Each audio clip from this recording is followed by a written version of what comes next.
Good morning. Could you please stand for the Pledge of Allegiance? I pledge allegiance to the flag of the United States of America and to the republic for which it stands, one nation, under God, indivisible, with liberty and justice for all. Thank you. Please be seated.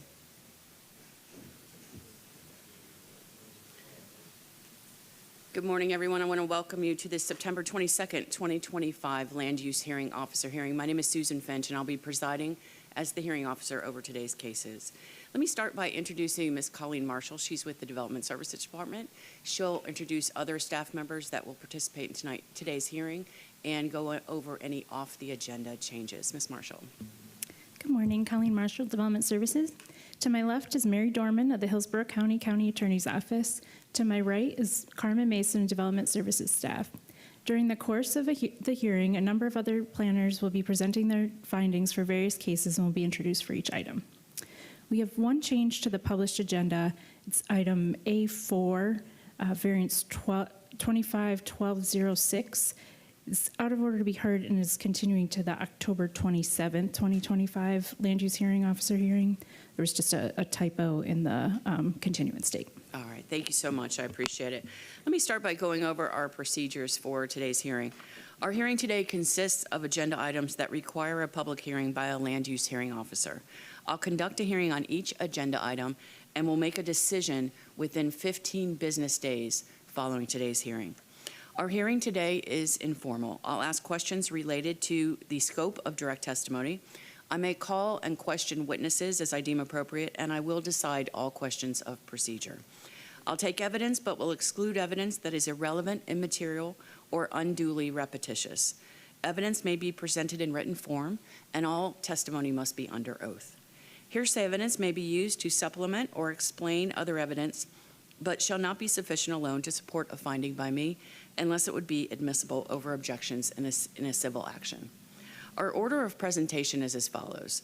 The beginning of the agenda, most of the agenda, are variances, and this is the format for that. The Development Services staff presents their findings of their staff report, and they have 5 minutes for that exercise. Then next we go to the applicant. The applicant goes second, who has 15 minutes to make their presentation. We'll then go to proponents, anyone who would like to speak in favor of an application. Everyone together 15 minutes. The same is true next when we go to opponents, anyone who would like to speak against an application. Everyone combined 15 minutes. We'll circle back to the Development Services Department, who has 5 minutes to make any comments or changes based on today's testimony. And then finally, the applicant goes last. The applicant has the last word with 5 minutes for rebuttal. The special use agenda items that are on the end of our agenda, the only difference in that is the applicant goes first in that scenario, and then the staff goes second, but otherwise it's identical. All right, it doesn't seem like we'll have this issue today, but just so you know, if you would like to speak in favor or against an application, when we get to that portion of the hearing, I'll ask you to raise your hand. We have people in the room participating, and we also have people who are participating online. So we'll get a count of how many people would like to speak either for or against, and we'll divide that 15 minutes as equally as we can to give everybody an opportunity.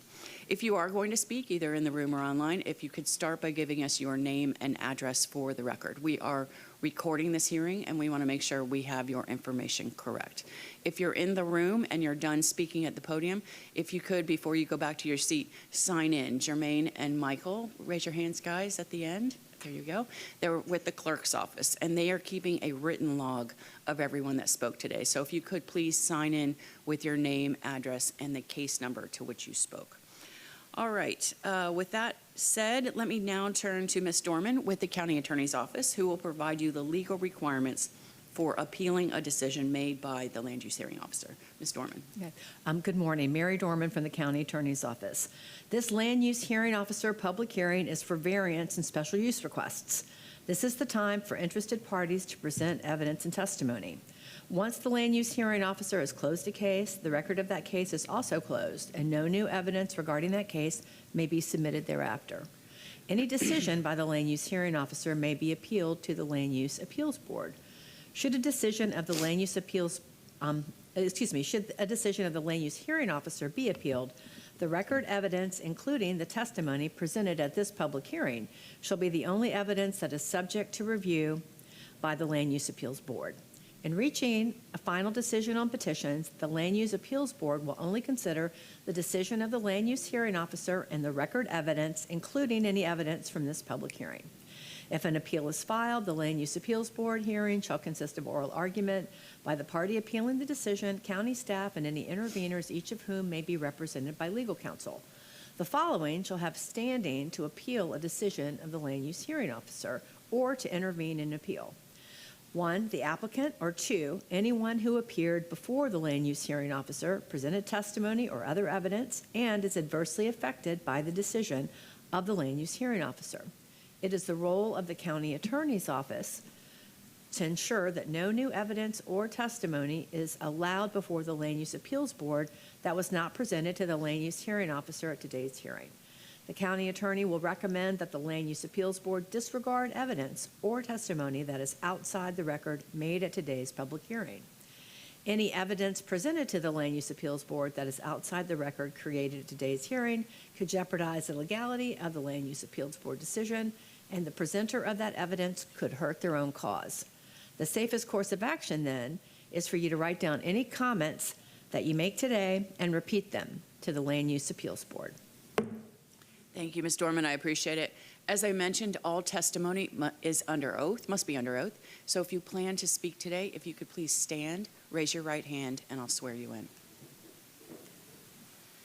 Do you solemnly swear the testimony you're about to provide is the truth, the whole truth, and nothing but the truth? Thank you so much. Please have a seat. All right, with that done, then, Ms. Marshall, we are ready to call the first case. Today's agenda, we have no vested rights, fee waivers, remands, or reconsideration requests, which brings us to Section F, Site Development Variance Request. Item F1, Variance 2528. The applicant is Francisco Rojas. The request is a variance to encroach into the wetland setback and a variance to lot development standards.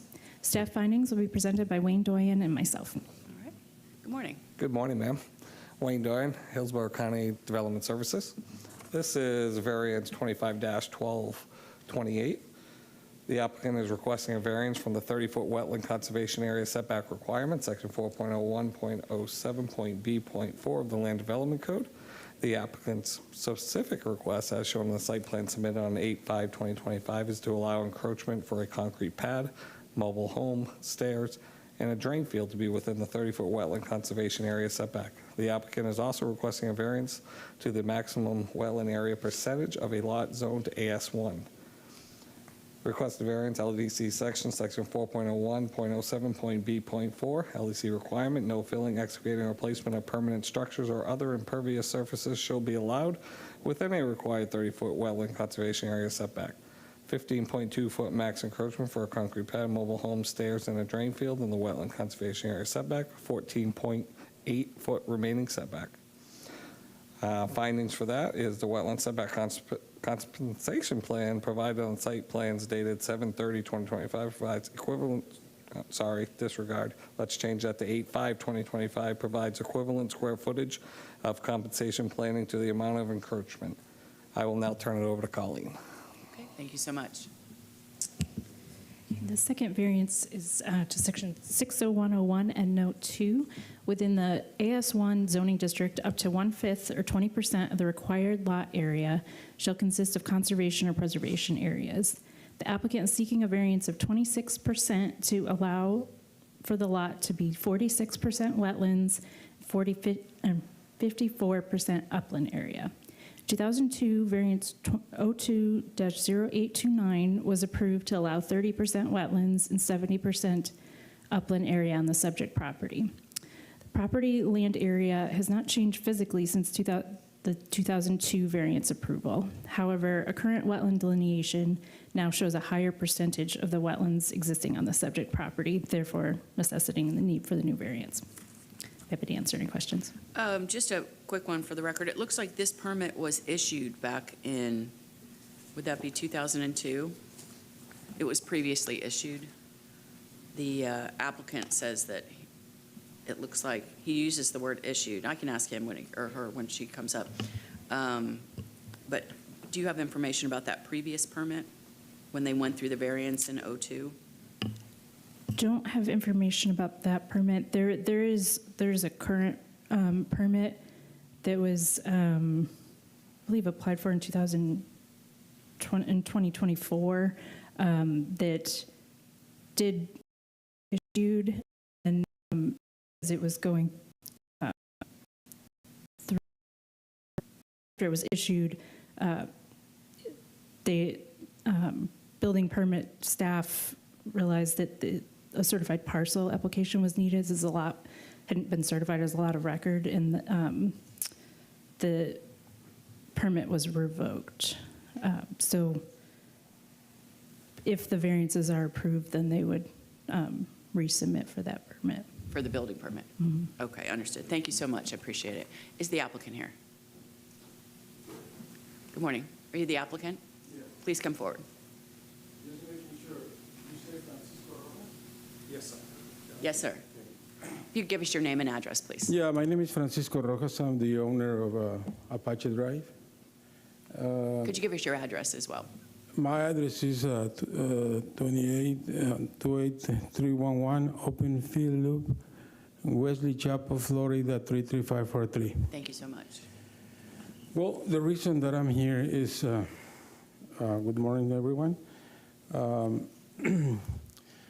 I purchased this land, and unfortunately, the seller wasn't disclosed the fact that it was illegal subdivided. So we bought it, and we request a permit to set up a mobile home. The permit was issued. So I go ahead and purchase a new home, which was $180,000. We said everything. I built the septic tank and well. The city went and inspected and approved it. And then suddenly they say, wait a minute, there was an error. You can build anything there. So I have a mortgage of that property paying $2,000 a month. But then we find out that this permit was issued to somebody else on 2002. Because when I bought it, there was already a septic tank, but it wasn't approved because it has a different rules. So it wasn't approved, so I have to build a new one.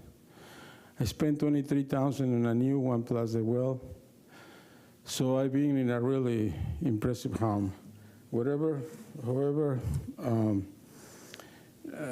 you know, I act in a good faith based on a Hillsborough County permit, and then once again we find out that it wasn't an error because it was issued the same thing on 2002. So, you know, right now, let me read a little bit of this.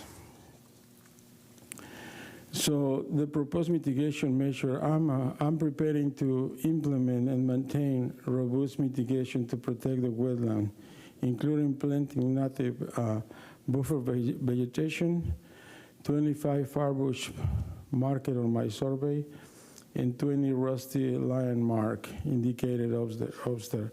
So I really wish that you can consider that I didn't create any hardship. I mean, I was in a good faith, right? You know, based on the permits, I never did anything prior of that. So, well, that's basically what I will suggest for you guys to consider. Right now, I'm paying $2,000 for something that I don't use. The house is there. It's been more than a year, and really, I need help. Let me ask you a question just for the record and make sure I understand. So you bought the property in 2024? That is correct, yes. Okay. And then you found out subsequent to that a variance and a permit had been issued for a mobile home to go on the property in 2002? No. Oh. I proceed to request the permits to set up a mobile home. That permit was issued. Okay. So I went and buy the home, a brand new home. They charged me $56,000 for the setup, and then I built it. But once I did everything, the county stopped everything. They said, wait a minute, we made a mistake. You're not supposed to have this there because there's a wetland rule that I wasn't aware of course. And then during these conversations with the authorities here on zoning, we find out that they issued the same permit to somebody else back in 2002. Okay. That's the reason why when I bought the land, there already was a septic tank. Unfortunately, they didn't approve it to use it. They made me build a new one. So that's basically what it is. Once again, I didn't create anything, I'm just follow the rules. And, but I'm in the middle of something that I just can't continue with this. I'm paying $2,000 a month. Understand. All right, thank you very much. Okay, appreciate it. Have a good day. Please sign in with the clerk's office. All right, is there anyone that would like to speak in favor of this application? Anyone in support? All right, seeing no one, anyone in opposition to this request? Madam Chair, I have someone virtually. Okay. Go ahead, give us your name and address, please. Hi, my name is Jessica Fredrickson. My address is 10705 Taboo Drive, Bonasasa 33592. All right, if you just tell us why you're in opposition to this request. I'm in opposition because my property is, honestly, it's kind of adjacent to the property that this land use hearing is about. Apache and Taboo, where I live, are both dead-end streets. And if there was a mobile home put in 2 years ago or a year ago, we didn't know about it. We didn't know about new neighbors, and we're a close-knit community out here. And we already have wetland issues. So this property is basically in my backyard, and the area surrounding is already subject to drainage issues, wetlands,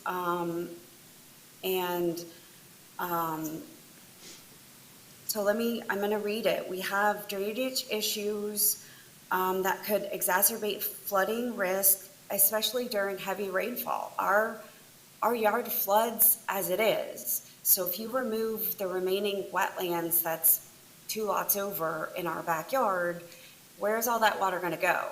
Am I going to get flooded? Are our neighbors going to get flooded? We don't have a lot of extra land out here to absorb water. So I'm very concerned about that. And if you remove this for one property in the middle, is it going to set a precedent for all the properties surrounding it?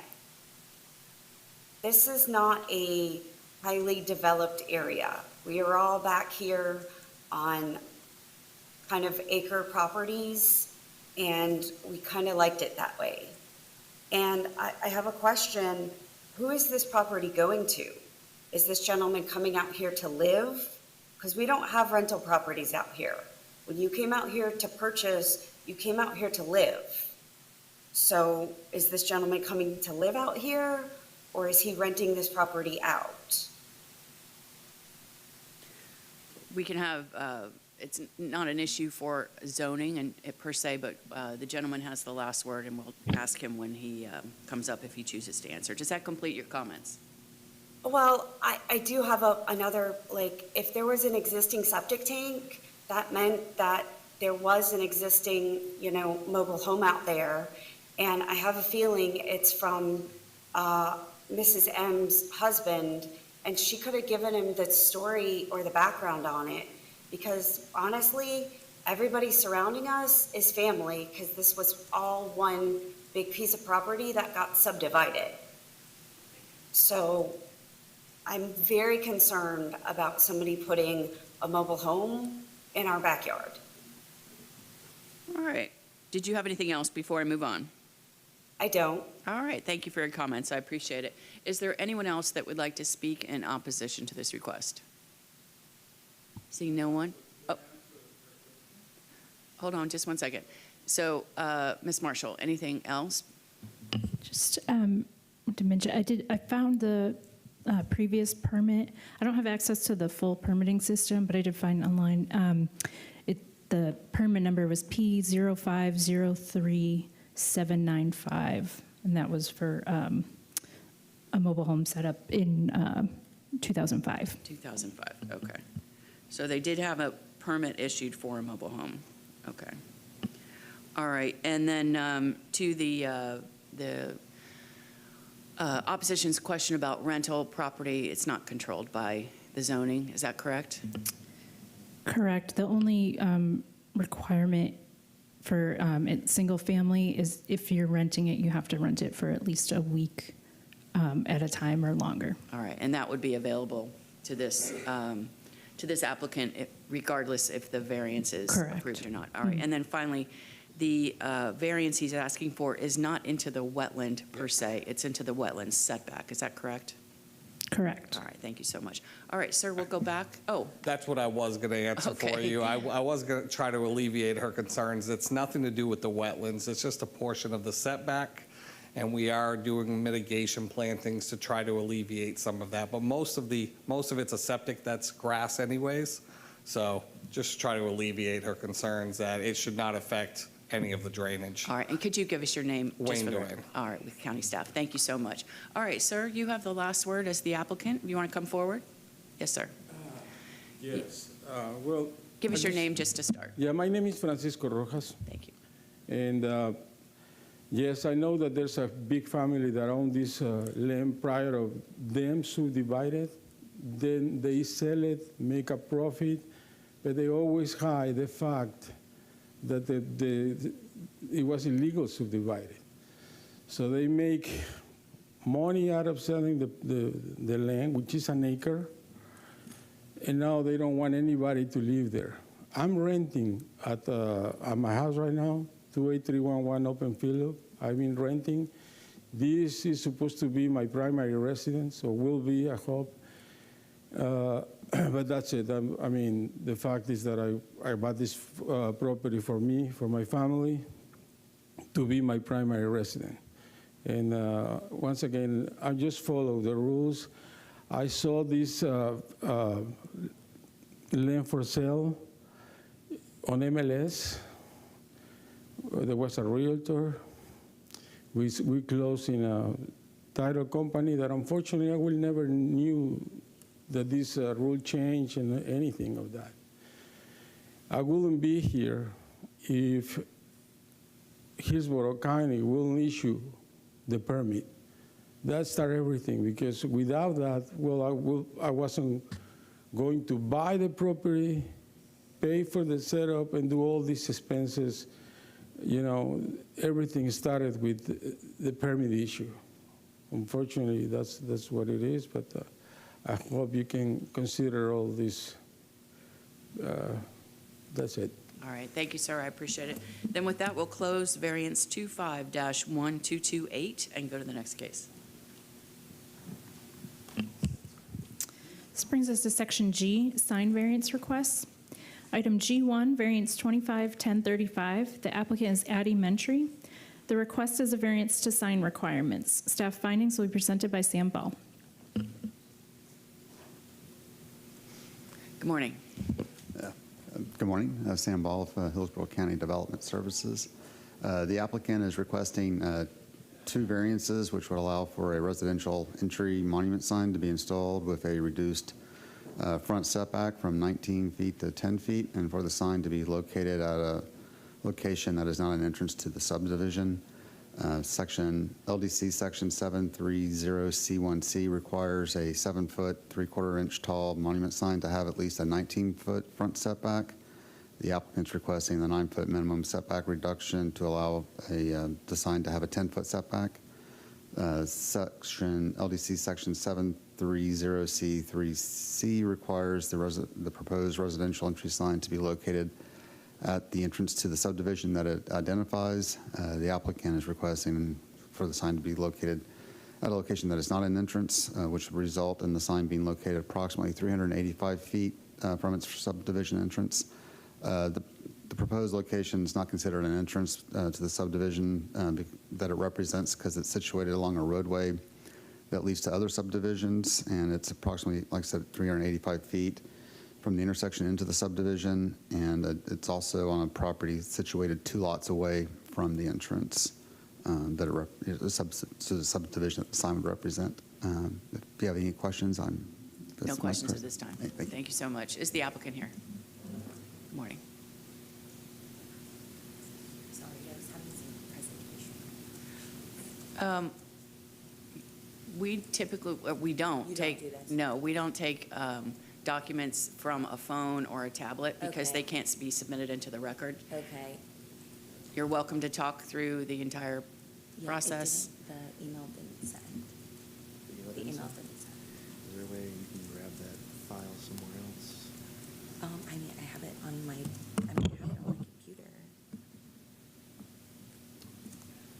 The email said that it was undeliverable. It was not the correct email.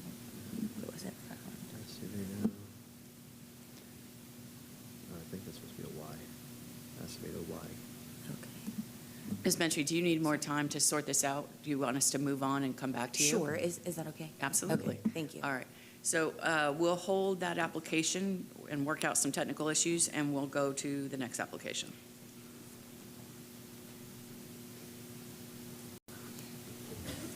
This brings us to Section H, variance request. Item H1, variance 250848. The applicant is Gerardo Mondragon.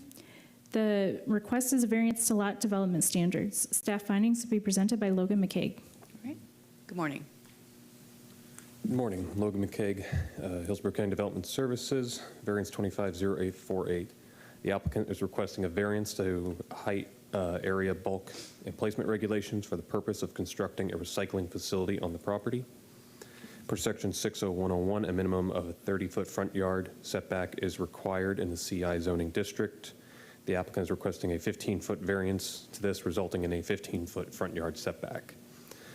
Per section 60101, structures with a permitted height of greater than 20 feet shall be set back an additional 2 feet for every 1 foot of structure height over 20 feet. The additional setback shall be added to the setbacks or buffers which function as required rear and side yards. The proposed height of the structure is 34 feet and 3 inches. This would require a total side yard setback of 28 feet and 6 inches. The applicant is requesting a 13-foot 2-inch variance to this, resulting in a 15-foot 4-inch side yard setback. We have no additional findings. Thank you so much. I appreciate it. Is the applicant here? Is the applicant here for variance 25-0848? We are not having good luck today. All right. Any word on the applicant, Ms. Marshall? No, we can try calling. Okay. All right. Well, we'll hold that one as well, and we'll come back. And now let's go to the next case then. Next item is item H2, variance 250987. The applicant is Hamilton Engineering and Survey, LLC. The request is a variance to lot development standards. Staff findings will be presented by Chris Granlenard. Good morning. Good morning. Chris Granlenard, Development Services. This request is for a variance to increase the maximum allowable structure height within the AR zoning district from 50 feet to 70 feet, a variance of 20 feet. The subject property is located on Williams Road in Sefner. The applicant, Hamilton Engineering, is proposing to construct a cross structure within a cemetery. The applicant has submitted documentation from the Federal Aviation Administration indicating a determination of no hazard to air navigation for the proposed 70-foot structure. Additionally, the applicant has confirmed that the cross will not be used as a cell tower. I'm available for any questions you might have. I just had one question, and we can ask the applicant this as well. It looks like from the graphic, their site plan, is there it looks like the cross is across the street from the cemetery. Am I reading that correctly? Which didn't gel with the aerial I was looking at, so maybe I just need a little direction in terms of pointing exactly where it is. It looks like well, I better not, the applicant would be better to answer All right, that. I'll ask the applicant. Okay. All right, thank you so much. Is the applicant here? Okay, thank you so much, I appreciate it. Good morning. Morning. Yes, Ryan McCaffrey with Hamilton Engineering and Surveying, 3409 West Lemon Street, Tampa, Florida, 33609. Here representing the owner of the property.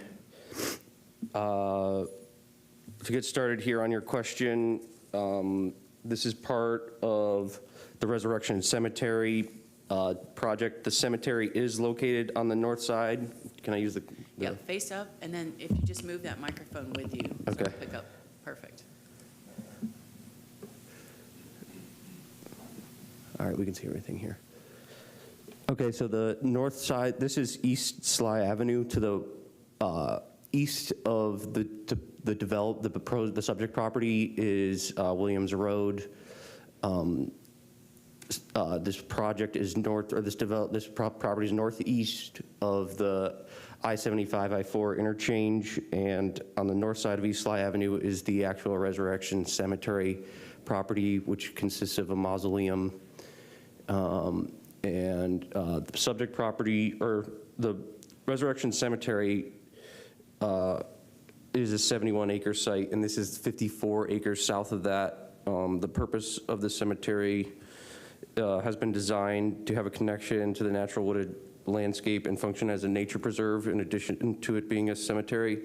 With our request to increase the maximum allowed structure height within the AR zoning district from 50 to 70 feet, the reason for this request is the fact that the scale of the property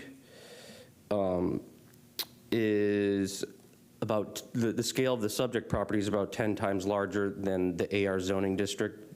So the property is very large, and it's very, it's got a lot of oak canopy and wetland lowlands.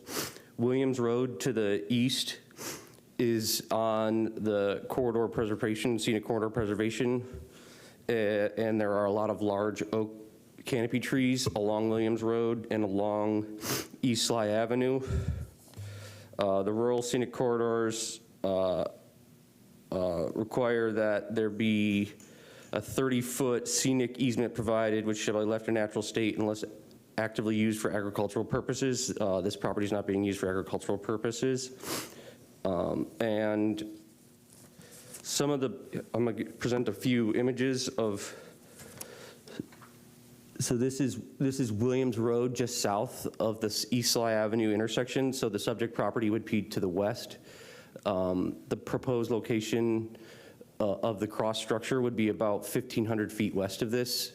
As you can see in this image, there's a mature canopy oak tree on the left there. And then along East Sly Avenue here, we have, this is just east of the entrance to the cemetery, which would be on the right side of the image, the north side of the property. On the left side of the property would be the location of the structure. So as you can see, there is a substantial oak canopy along the roadways that come into the Resurrection Cemetery site. And there's no intention to do anything about that. They would like to preserve the natural canopy.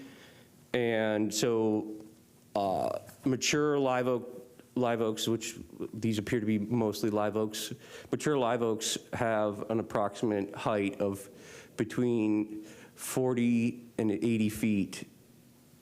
So with a mature canopy, this is a depiction of the cross site, or of the cross structure. So a mature canopy oak tree at 50 feet, or a mature, yeah, at 50 to 70 feet, the top of the cross structure isn't going to be visible from the road or any other location on the actual cemetery site. So the request is for them to be able to increase the structure height to like in the Catholic faith and in Christian faith in general, wayfinding and a cross structure like that is a beacon of location, and so that's why they want a larger structure for the property, because otherwise they couldn't be able to really see it from the road or when they're on site at the cemetery site. It is worth noting, yes, this is not a cell phone tower structure, but the neighboring property abutting to the north, the New Life Tabernacle, has a 150-foot plus or minus cross on their site. So this is a 70-foot cross, but the same type of structure at a grander scale is on a neighboring property. I do want to note that this is a proposed structure, that there's nothing that's been built, or like this isn't an incident in which they've done this already and they're asking for permission after the fact. So in conclusion, they just want to build a structure that can be seen as a representation of their faith. Any questions? Yes, thank you for clarifying that. I think it's the site plan that confused me, because it appears from the site plan that the cemetery and the cross are on the same property, but they are not. It's across the street, the proposed cross. Both sides of Sly Avenue for that whole portion east of I-75 northbound are all controlled by the cemetery. So it's a total, the subject property is 55 acres. The Resurrection Cemetery on the north side is 70 acres, totaling 120 acres of the cemetery properties. So the same property owner owns both the north and south side properties on Sly Avenue? That is correct. Okay. And then I'm glad you mentioned the visibility issue, because I was going to ask you, your response, or someone's response, whoever drafted this, for criteria number 1 seems to justify the hardship as it's just not fair, that there's a height restriction at all. And I appreciate your testimony regarding the visibility of the existing canopy, that this needs to be above that. So thank you for that. You're welcome. And I think that's the end of my questions. Thank you. If you don't forget to sign in. Yep. All right. All right, then with that, we will go to ask for anyone that would like to speak in support. Is there anyone in favor of this application? All right, seeing no one, anyone in opposition to this request? No one. Ms. Marshall, anything you want to add before we move on? Nothing further. All right. Sir, you have the last word, and I've neglected to ask you one question, so if you don't mind coming back to the microphone just for real quick. I forgot to ask you, you did mention the cell tower, the 150-foot cell tower next door. Yes. Which prompted me to think of, what is the material this cross is being built, and what are the safety issues that are being addressed through that construction? I have the architect here, if I could have him to answer those questions. Yes, if you could, just for the record. Thank you. If you want to sign in, that'd be great. Good morning. Morning. David Leon with Long & Associates. I'm one of the architects, and we also have our structural and also other discipline engineers in-house, so we're all working together on this project. To answer your question, so the base will have a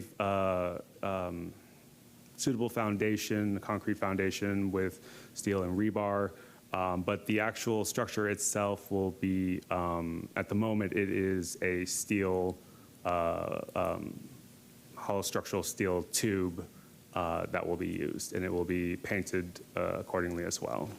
All right. And similar to the reference to cell towers, they have breakaway provisions and things like that, and storms, and has that been taken into consideration with a structure of this height? At the moment, no, because this is in a preliminary development, but that is something that we can look into and making sure that is addressed. All right. Thank you so much. I appreciate it. If Thank you you. could please sign in as well. Of course. Sir, Thank you. you have the last word if you'd like it. That's all I have. All right. Thank you for that. I Thank you. appreciate it. Then with that, we'll close variance 25-0987. And I understand that we are ready to go back to item G1, which is variance 25-1035, that the technical issues have been resolved. So we'll go back to that item.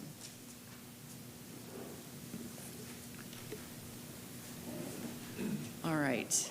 I believe we heard from Development Services, correct? Okay, so we'll go to the applicant. Good morning. Thank you. Addie Mentry, 13255 Bird Drive, Odessa, Florida. Is that coming? Okay, perfect. Okay, so I am here to talk about a sign for Fawn Ridge, the Fawn Ridge subdivision. Next. Okay, so here's the vicinity map. So we're talking the most western side of the county. This is around Citrus Park Town Center, along Sheldon and Citrus Park Boulevard. Next. So here's the parcel map. So the sign will be placed on a property owner's, a singular property owner's site. It is going to be placed along the Fawn Ridge Boulevard, that east boundary of their property, about 55 feet back from Citrus Park Drive and 10 feet off of that eastern property boundary. Next.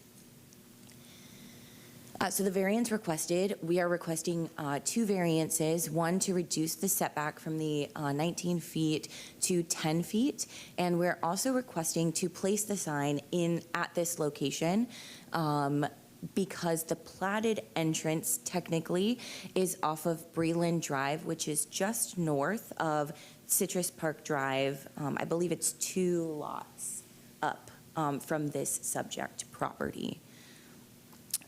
Next. So this is the proposed sign. So it stands at 8 feet high and 8 feet wide, and just says Fawn Ridge in copy.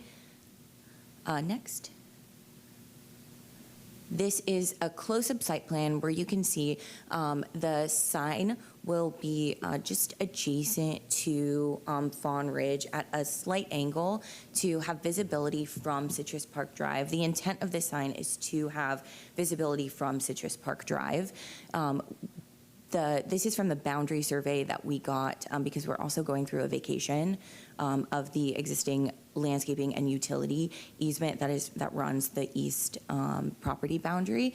This is outside of the 25-foot setback, 25-foot visibility triangle, and also outside of the 50-foot drainage easement that is at the southeast corner of the property boundary. But we also, the property owner wants to move their fence up significantly on their site, and they've worked with the subdivision homeowners association to, we've very strategically placed the sign. So the 19-foot wouldn't give them any opportunity to move their fence up.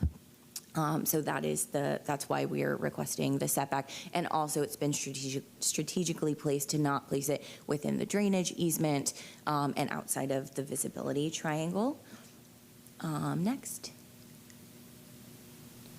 So here is the subdivision map. So I know that the variance for asking for the location of the proximity, so technically the platted entrance for this subdivision or for this neighborhood is Breland Drive, which is the 2 lots that are above this subject property. However, with the Citrus Park extension that was finalized in 2022, Citrus Park now has an entrance, a gateway to this neighborhood. Before, Fawn Ridge did not have their own entrance. You would have to enter on Hickson, and I think it's Fawn Creek that's just above this northern property boundary, and that is part of the Fawn Lake neighborhood. So it's a different subdivision that neighbors and residents and emergency transportation would have to enter from. Now that the Citrus Park Drive extension is done, that has created an actual entrance to the 650 home subdivision that is Fawn Ridge. And so we're asking that any subdivision that is able to have their own sign, most subdivisions are able to have their own flanking or single entrance signage. We're asking that we just be allowed to have the same thing, which is why we're asking it to be at the Citrus Park, closer to the Citrus Park entrance, because it would render it basically invisible to Citrus Park if we moved it to where the technical platted entrance was, which I'm not sure if there is any anybody in the county that is going to replat that, or if that's something that the subdivision would have to do to technically move that entrance that hasn't been spoken to during the vacation process or this variance process. Next. So this is just a larger map showing where on the south now, this is the main entrance, the kind of gateway to Fawn Ridge off of Citrus Park Drive. And before, you would have to go up to the north arrow, which is, I believe, Fawn Creek Drive, and that would take you through the Fawn Lake entrance, which they have their own entry, Fawn Lake monument sign that denotes their development.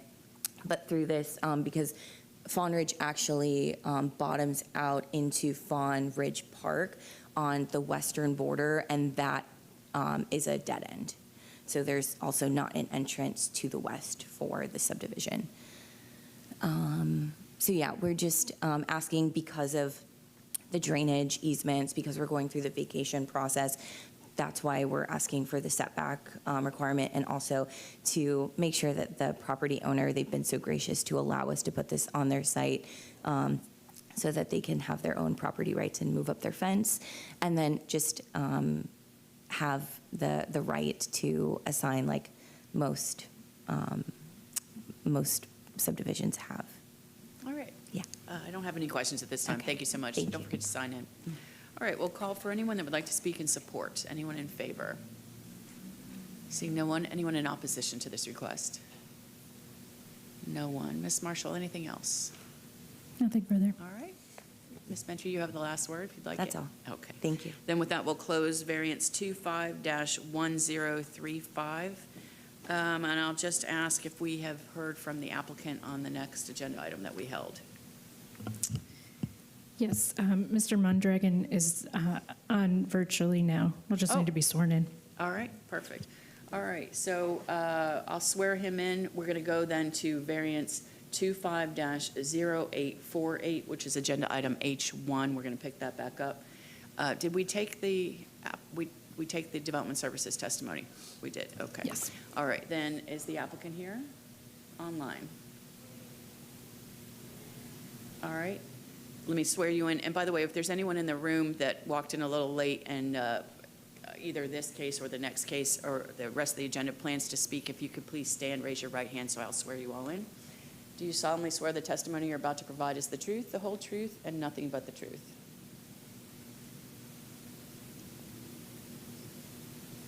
I don't hear from the applicant. Is your microphone on? Gerardo, can you hear us? Yes, I can hear you. Excellent. All right, and so you took the oath? Yes. Okay, I did. thank you. I saw. All right, and then if you could start by giving us your name and address and your presentation, please. My name is Gerardo Mondragon. The address, it's, you mean my residential address or the project address? Whatever address you'd like to give us. Yeah, it's 932 East 124th Avenue, Tampa, Florida 33612. All right, go ahead, please.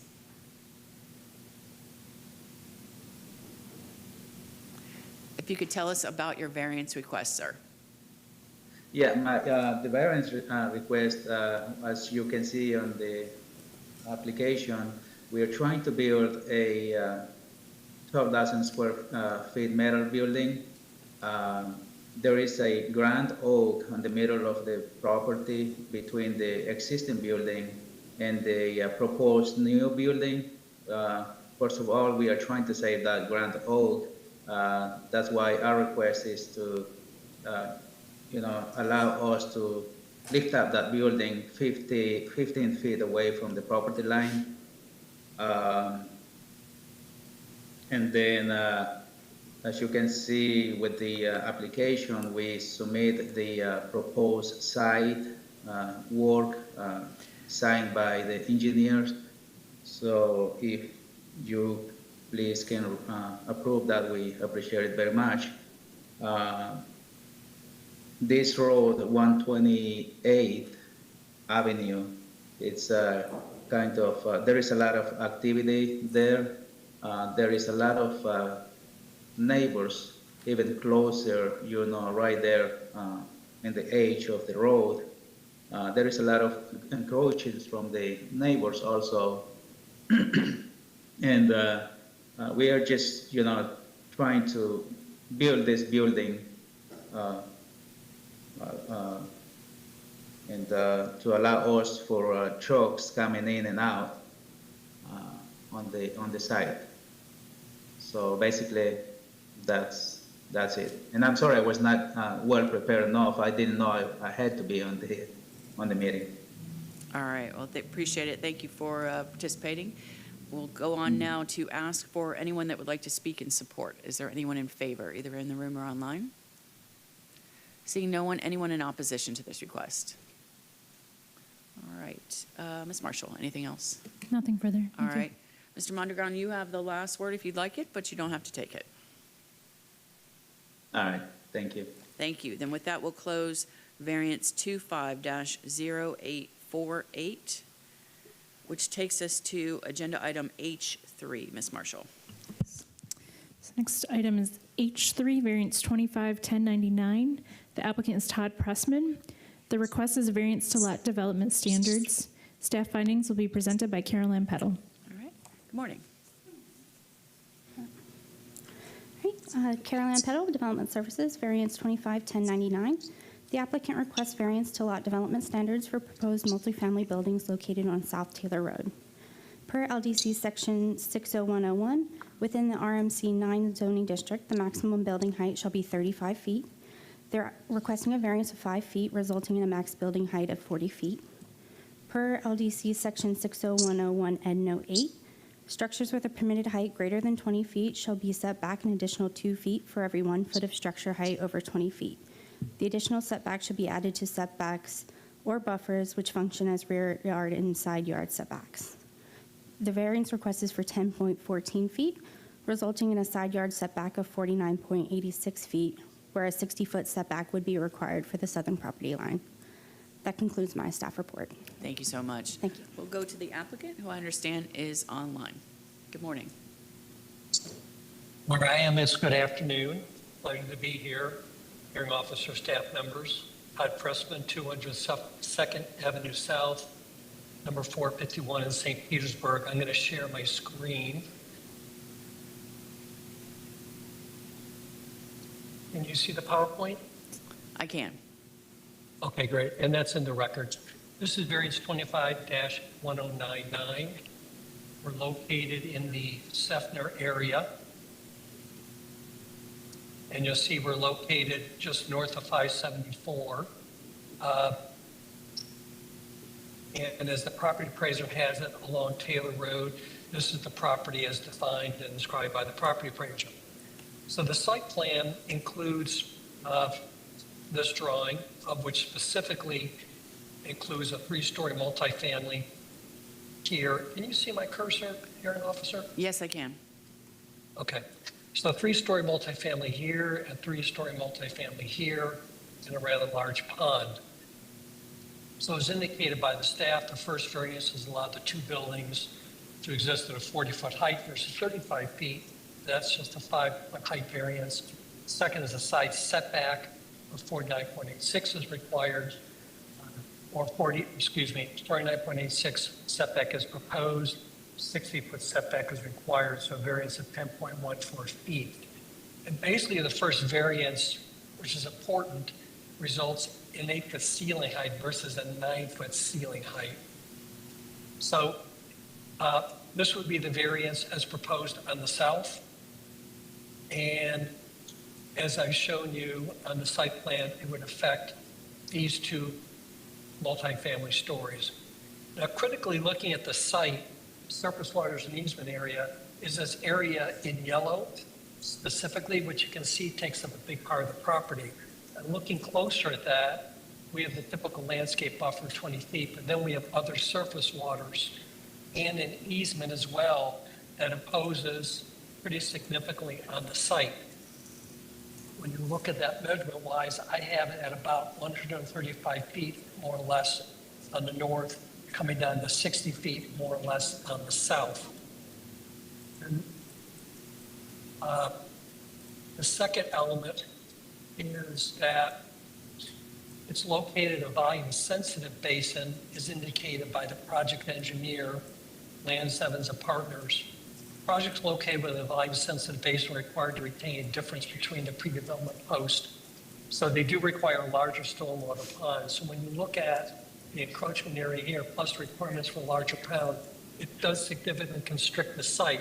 And just hypothetically, what could occur is we could then have plenty of room to do a hypothetical third structure, all at 2 stories, which will allow us to have the ceiling height that's really necessary and required for multifamily. Because also in the record from the architect, he brings up quite a number of reasons and details why a 9-foot ceiling is critical, noting in regard to benefits of airflow, natural lighting, HVAC efficiency, key elements of sustainable construction, improves air circulation, more effective ceiling fans, provides air distribution, reducing temperature fluctuations. Additionally, allows larger windows, which brings in more natural light. Structural inefficiencies of an 8-foot ceiling notes that it compresses floor-to-floor height, restricting standard floor assemblies, needed for fire safety, sound control, limits beam and joist sizing, potentially requiring the differences of reducing open layouts. And these are in the record in their letter, as well as aesthetic limitations, which would diminish exterior and interior. Shorter windows look stunted. Textual trends favor the higher ceilings and taller windows and a more attractive roof slope, all which are restricted under the 30-foot high foot limit, forcing a flatter, less appealing roofs. When you look at how we're abutting on the south at a 49-foot setback proposed, to the south is an apparent 30-foot more or less rear, which that development is storage. This is the south border of the project. The rear of the storage, of which we're asking for the reduced setback. And to the north, this would be the closest point of the variance for height, which is approximately 200 feet away from the north property. So we don't see any impact whatsoever in regard to the neighbors. And looking at the criteria, which I think responded to, but specifically a little more formally, I think we've shown you that there are alleged hardships and practical difficulties that are unique and singular to the property, as I've shown you, the easement area and the surface water and the larger pond needed. This would deprive the applicant of rights typically found in other properties, being able to develop a lot more of the property, being able to provide more structural footprint for controlling and allowing for the height needed. It will not interfere or injure the rights of others. I checked the file late last week. I didn't see any opposition, communication, or emails. I don't know if there's someone here today, but certainly, as I've shown you to the north and south, we don't see how that can interfere, injure the property owners to the north or south. We believe it's in harmony, it serves the general intent, because there is no hardship. We're proposing the minimum required to overcome it, and would allow the site to be developed with 2 small variances that are requested, and does not result from a legal act or result by actions of the applicant. Clearly, nothing's been developed yet. It's the geographical or topographical conditions, and we believe it would result in substantial justice being done considering the public benefits and the individual hardships. So with that, we appreciate your attention and consideration. Happy to answer any questions you might have. Just 2 quick ones. One is, I think you already answered, but let me just verify for the record, that land use to the south is a mini warehouse development, is that correct? That's correct. All right. And then, and I would, if I may, I would point, it's the rear of that storage facility that abuts our site. I see. So it's that storage facility is oriented to the south. Yes, and Okay. with all due respect, if I may,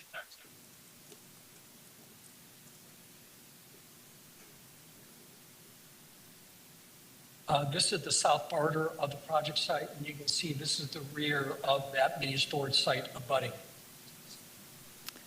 All right, I don't see your graphic, but I did see your picture when you went through your PowerPoint presentation. Oh, okay. Oh, here it is. Okay, you should see it now, hearing officer. I do, yes. Okay, so this is the south border, that's the rear of the storage center. Okay, and there was, just for your information, there was one letter in optics, but it was a person asking for if they were allowed to participate in the hearing. So when we get to that point, we'll ask. So, but Thank that you. was it. That's all I had. Thank you so much. I appreciate it. Now we'll ask Thank for you. anyone that would like to speak in favor. Is there anyone in support who would like to speak to this application? All right, seeing no one, is there anyone in opposition to this request? Yes, ma'am. Person virtually. All right, and we have one in the room. Go ahead, you can come forward if you'd like to. Sure, absolutely. We'll take the person in the room first, and then we'll go back. So I assume there's only two people that would like to speak? All right. If you could give us your name and address, please. Yes, ma'am. It's good to see you again, Mrs. Finch. Good to see you, too. My name is Grace McComas. I live at 805 Old Darby Street in Seffner, and as always, I'm here to represent the Seffner Mango Community Plan and my neighbors. A little bit of history. In 2011, an extensive study was done by the county staff due to the wetlands and stormwater issues on this property and the properties north of it. The ongoing problems for these residents on 2 and 3, 4, 8 acres of land to the south end of Taylor Road, and there's no structures yet on this property, are still having flooding problems on a good portion of their acreage. So nothing has been addressed since that study as far as what has to be done. And it's more than setbacks and retention ponds. In 2013, Mr. Pressman, representing the owners at that time, requested 49 homes. The RMC 9 with restrictions was granted. The restriction was the 36 homes. 10 years later, the general area has not changed. They're all large properties. But Mr. Pressman and the current owners petitioned for the removal of the 36-home restriction, and that was requested and granted. So the RNC 9 zoning category has its stated rules. 35-foot building height, maximum 60-foot setback is required. For 12 years, Mr. Pressman, and through him, the current applicant, agreed to the zoning category. They asked for it, they got it. And therefore, the rules of that category and should be maintained. I don't know how you say the words, but should be observed, continued. Other people have had to abide by the rules, and I hope that you would be able to deny these variances, both of these variances. I appreciate it. Thank you for coming down. Please sign in. All right, we'll go to the person online that would like to speak in opposition. Good morning.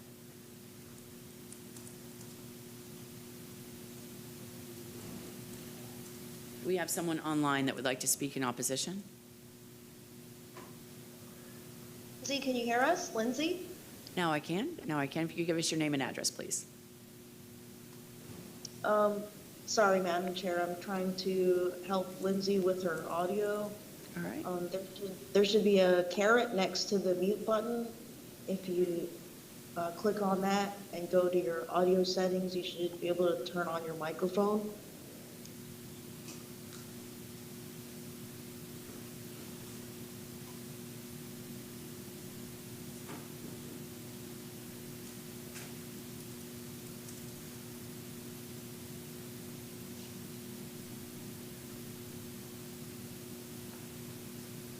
All right, can you hear me now?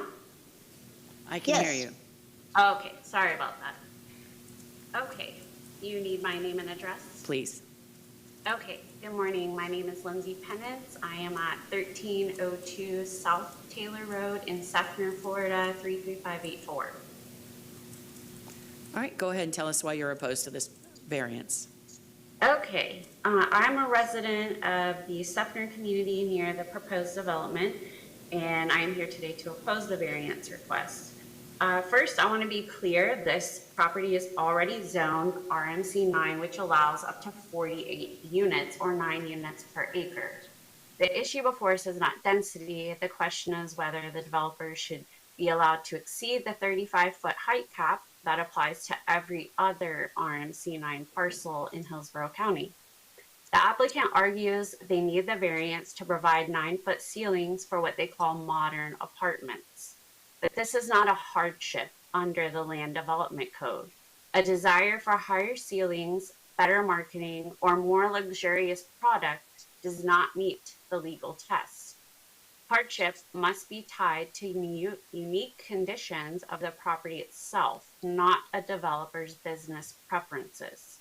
In fact, the site can already accommodate 48 units within the existing height cap. They simply do not want to build with the standard 8-foot ceilings or consider alternative layouts such as 3 smaller buildings. This difficulty is entirely self-created. The application also claims there will be no impact to neighbors because of setbacks and stormwater placement.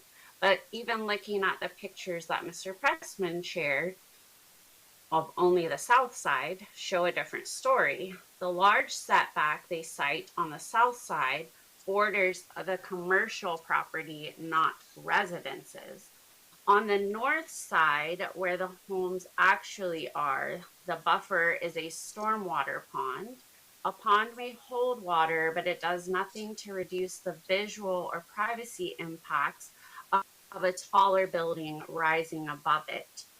For nearby residents, there is no true protection. A 40-foot structure will still loom over the homes, intruding on privacy and changing the character of the neighborhood.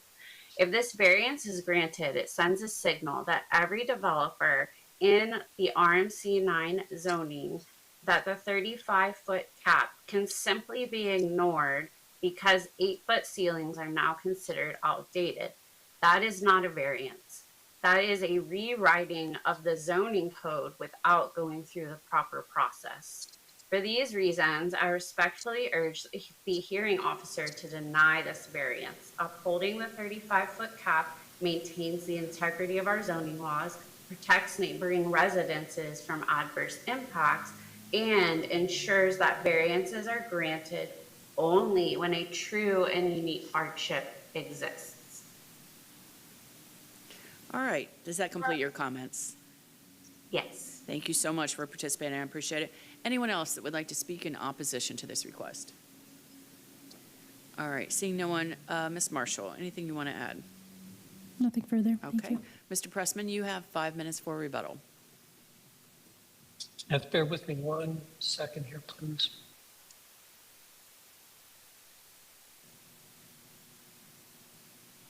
Okay, let me go back.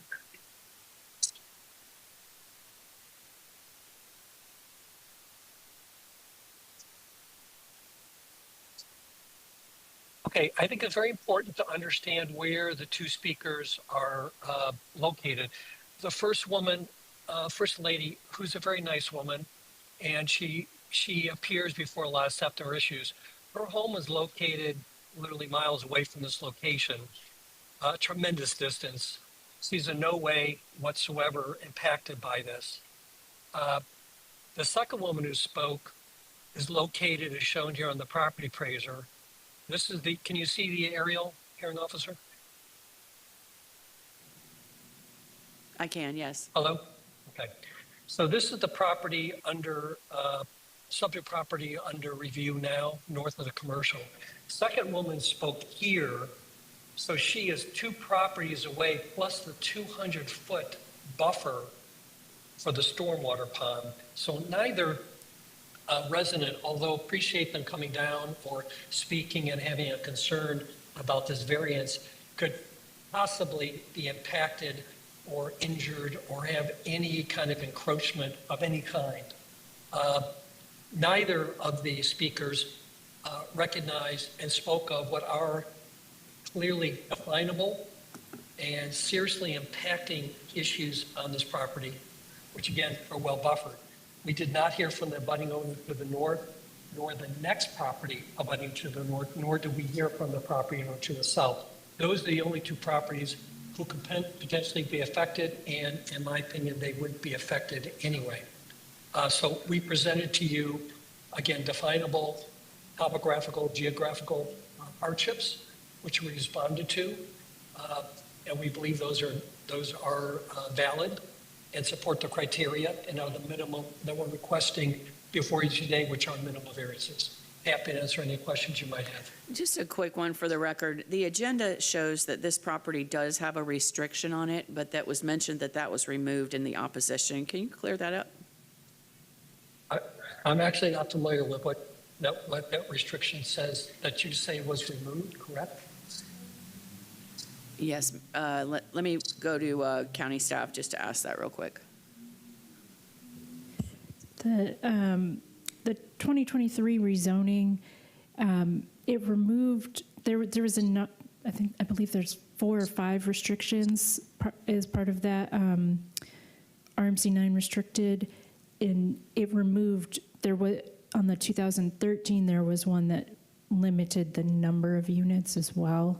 That was removed, but the other restrictions remained. Understood, okay. All right, that was my only question. Go ahead, Of course, Mr. Hearing President. Officer, we're not seeking a comp amendment. We're either at or below what density is allowed by code, as you well recognize, or by the comp plan, as you well recognize. All right, thank you so much. I appreciate that. Then with that, we'll close variance 25-1099 and go to the next case. Thank you. Thank you. Next item is item H4, variance 251137. The applicants are Richard and Suzanne Zach.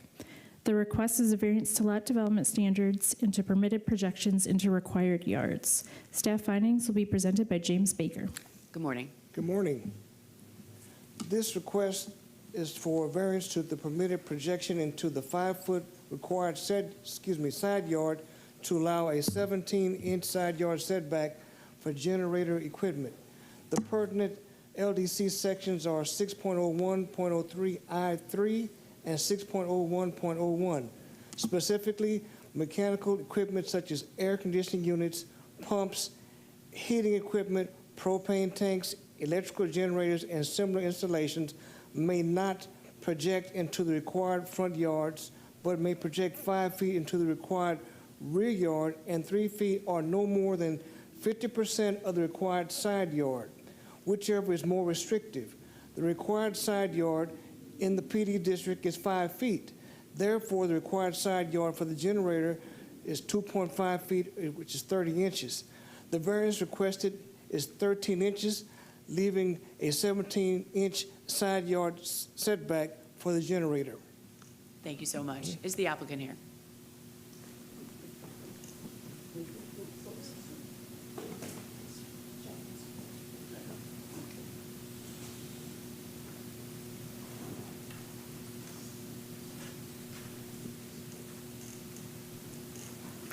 Good morning. Good morning. Suzanne Zach, Z-A-K. My husband, Richard, is seated there. We just wanted to apply for a similar exemption or variance compared to some of the generators that we have in the neighborhood now. This is a senior community. The footprint of the house that we purchased was actually fully in place when we purchased the home, because we are not the first owners. We were not involved in any of the strategic planning. And we found out after we moved in and health circumstances deteriorated that a generator would be, in essence, a vital means of potentially keeping my husband, who is a Vietnam veteran and an Agent Orange survivor, in a healthier state than without. I have the disability statement indicating, I don't know if I'm putting this on correctly or not. No. You do. They'll pick it up. There Then it I can is. put it up after. You All can right. put it up now if you'd like. That's fine. No, face up. There you go, perfect. And then just move that microphone over with you, and they'll pick up your testimony. There we go. That shows he was essentially, thank you, diagnosed. Just use the mic here, Chip. That he was essentially diagnosed 90% due to the military-related circumstances of his health, and because of mobility issues and lack of being able to be employed, that has also been upped to 100% on the form. Now, according to the people that we contacted first to see if they could put the generator in, they specified that they had done variances before. They recommended the position on the side of the house where the power outlets boxes are, the utility boxes, that would be the best location for it. When you take a look in the area, this is actually, thank goodness, with the advancement in technology, a much smaller unit than the air conditioners that are in the area, next to the houses and so on and so forth. Our immediate neighbor has no objection whatsoever because they are fortunate enough to have a second home in the north where they have a generator, so they are very familiar with what it's going to be like. We have had contact with many of our neighbors who have generators, and we are not looking for anything that essentially destroys the architectural plan. We have no wetland issues.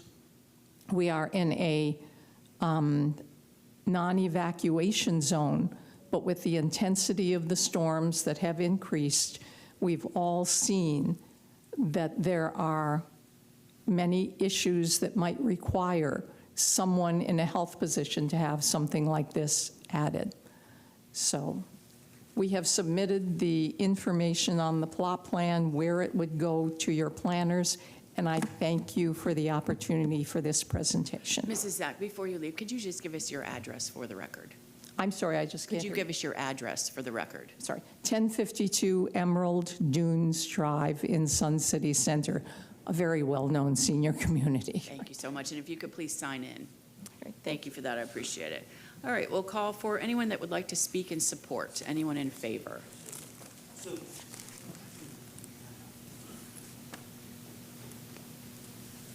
Sir, did you plan to speak? Yes. Okay, perfect.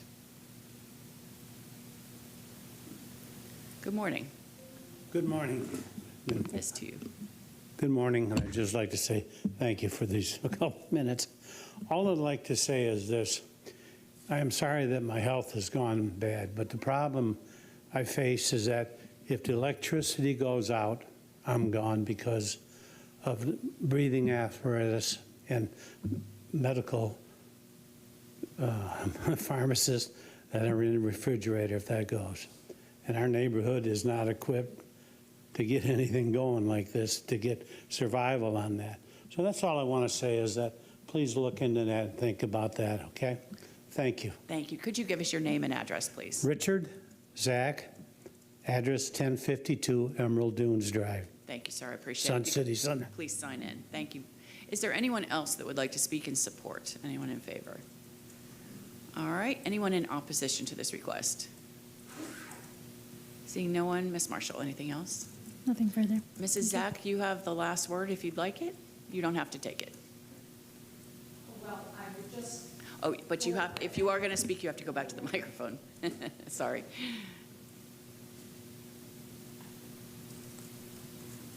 I would just hope that taken into consideration is the nature of the subdivision that we are in. It is a senior community. The issues there are becoming more complex instead of less. So when we have the opportunity to make the area better for the residents, I have no objection to that. I would hope that other people wouldn't either, especially when they see what is coming in the form of technology to help out all of the senior citizens who are going to come after us.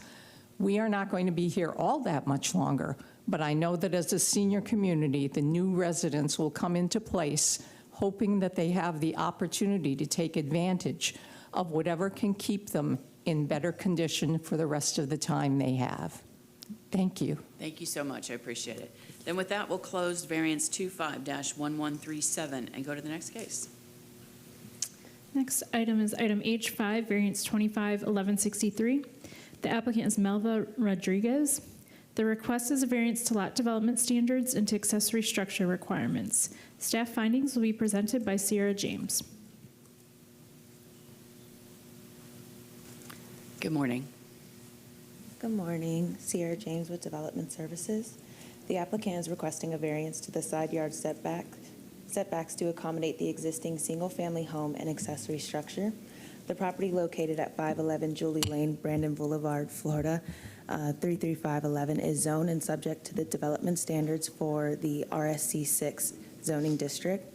The applicant is requesting a variance of 1 foot to the side yard setback requirements of 7.5 feet per LDC section 60101, resulting in a 6 foot 6 inch yard setback for the existing primary structure, as well as a variance of 11 inches to the setback requirements of 3 feet per LDC section 61104, resulting in a 2 foot 1 inch side yard setback for their accessory structure. Thank you so much. Appreciate it. Is the applicant here?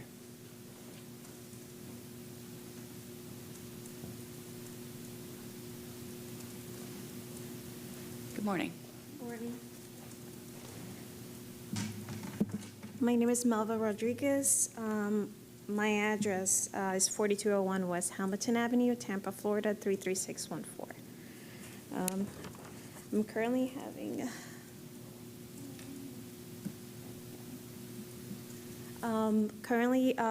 right now the owner requests to see. I'm talking on behalf of the owner. They're requesting that, but variance, especially the one here, is the new structure. Sorry, the new structure. That's their main purpose for this variance. Not much of this. I mean, they're willing to move or to do whatever it needs to be done to be variance on this area, but their main purpose is this right here. It's a new expansion to their home. Currently, their actual hardship would be if they have to actually remove it. That's economical-wise, money wasted. But basically, that's the main reason that we're here for. Let me ask you a question. The application, the narrative says that there is an existing patio there. Well, the patio, sorry, I didn't check what I typed real quick, so it's not a patio, it's just an actual extension of the home. And there was an extension of the driveway, but that had nothing to do with this. But the application seems to justify the enclosure based on the existing, perhaps, concrete pad? Yeah, they done the back part of the area. All right, and is that concrete pad the same size previously as what has been enclosed? Correct, yes. Okay. All right, and then my last question is that accessory structure, the shed that's in the back? Mm-hmm. Yes. Was that there when they purchased the property? I'm not sure about, but what I was informed that he put it there, so I think he did that area right there. But he is willing to do whatever needs to be done with this, but his main purpose is this one right here. I understand. Mm-hmm. All right, thank you so much. If Thank you please as well. Sign in with the clerk's office. Sure. All right, we'll call for anyone that would like to speak in support. Anyone in favor? Seeing no one, anyone in opposition? All right, Ms. Marshall, anything else? All right, then Ms. Rodriguez, you have the last word if you'd like it, but you don't have to take it. Okay, then with that, we'll close variance 25-1163 and go to the special uses. This brings us to section I, special uses. Item I1, special use 251053. The applicant is Win von Sermanhan.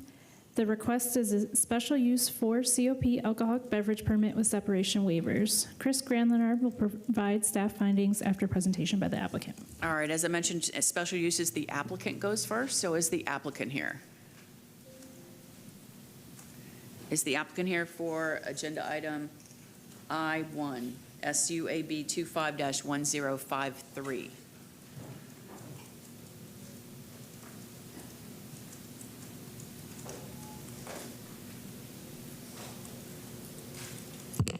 Good morning. You can give us your name and address. Good morning. My name is Panarak Ray Namasa. I'm one of the owners at the restaurant Mangosteen at 3825 Northdale Boulevard, Tampa, Florida, 33624. We're applying for our special use license number 251053. The reason we are applying is to be able to give our customers the experience they asked for. We have a full 6-page signed petition by our customers that support this. We also noticed that the wet zone survey that on the wet zone survey that an unused 4 CPO license is currently at the doggy day end. And to be honest, it's been very difficult for us to survive. So we asked the county to kindly approve this use to give us a fighting hope to be able to continue to do business here at this location. Thank you. Let me just ask you a quick question before you go. The waiver to the daycare center, did you hear from them or anyone else when you sent out your notices? No. All right, thank you so much. I appreciate it. If you could please sign in with the clerk's office. Development Services.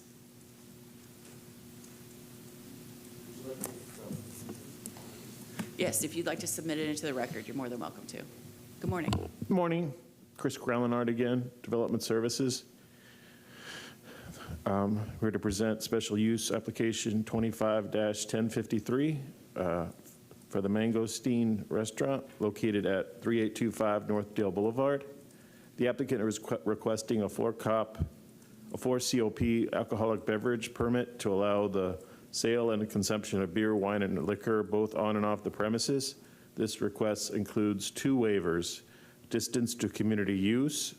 There's a nearby daycare approximately 157 feet from the proposed wet zone, where a 500-foot is typically required. Number of alcoholic beverage uses: there are currently 10 similar permits within 1,000 feet, exceeding the limit of 3. The applicant has provided justifications for both waivers. The daycare is located behind the restaurant, fenced off and oriented away from the business. The walking distance is over 800 feet. The surrounding area is well-established commercial corridor with multiple existing wet zonings, and the proposed use is consistent with that character. The staff has reviewed the application and finds that the proposed use will not introduce new impacts to the surrounding area. The site is not adjacent to any residential zoning, and the request meets the intent of the Land Development Code. Staff recommends approval subject to the conditions, which includes rescinding the existing 2 COP permit upon approval. Thank you so much. I appreciate it. Thank you. Is there anyone in the room or online that would like to speak in support? Seeing no one, anyone in opposition? No one. Ms. Marshall, anything else? Nothing further, thank you. Sir, you have the last word, but you don't have to take it. All right, thank you. Then with that, we'll close SU 25-1053 and go to the next case. Next item is item I2, special use 251194. The applicant is E&J Promotions LLC of Florida. The request is a special use for COP alcoholic beverage permit with separation waivers. Jared Fallon will provide staff findings after presentation by the applicant. All right, is the applicant here? Yes. Good morning. Good morning, everyone. Augustine Henry. The address in question is 4802 Gun Highway. That's Tampa, Florida. So the Porch Cigar and Whiskey Lounge is a new venture that we are looking to get permission to zone for a 4 COP liquor license. Currently, the property that is open inside of a shopping plaza has a current license to APS, but it's no longer operating. We're taking over this space with this cigar and whiskey lounge. The other things in question are the 250-foot feet residential zoning, so we're about 216 feet once we conducted our survey. That property is on the back end of our, the commercial plaza, and we are not within the 500 feet in terms of community uses. So just wonder if you can go to the next slide, you can give an example of some of these things. All right, I'll do it. There we go. That's about us. Thank you very much. So if you see here, we conducted our special use survey, and it'll show you where the property actually is located, here in this red area right here, and those properties on the back end. In terms of the licenses, the brewery, billet bar and billards is the closest adjacent building that has a 4COP RX liquor license as well. And we are just requesting your permission to allow us to operate so that we can lease this space and open up our doors to the community. And we take the necessary precautions to ensure that we are providing a benefit positive to the neighborhood as opposed to anything different. So thank you very much. Thank you so much. Let me just ask you before you go, if you heard from anyone when you mailed out your notices. I have not heard from anyone. All right, thank you for that. I appreciate it. If you could please sign in with the clerk's office. Is there anyone that would like to speak in support? Oh, did I move on too quickly, Mr. Fallon? Sorry. Development Services. Jump the gun. Good morning, Jared Fallon with Development Services. Just have a revised staff report. Just has a small change. Just page 3 had the wrong application number reference. Thank you so much.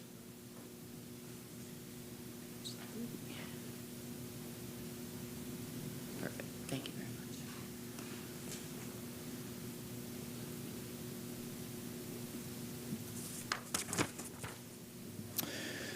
So this is a request to require a distance separation waiver for a 4COP alcoholic beverage permit for a proposed drinking establishment with a total size of 5,873 square feet, with 675 feet of which is outside area.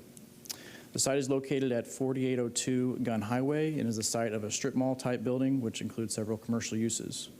The surrounding area is primarily residential single family. However, a convenience store is adjacent to the north. The subject wet zoning is proposing to occupy a unit at the southeast corner of the mall. The distance separation waiver is for residential property with 250 feet of the site. According to the submitted wet zone survey, there is residential within 216 feet, resulting in a waiver distance of 34 feet. Development Services is supporting the request for the distance separation waiver.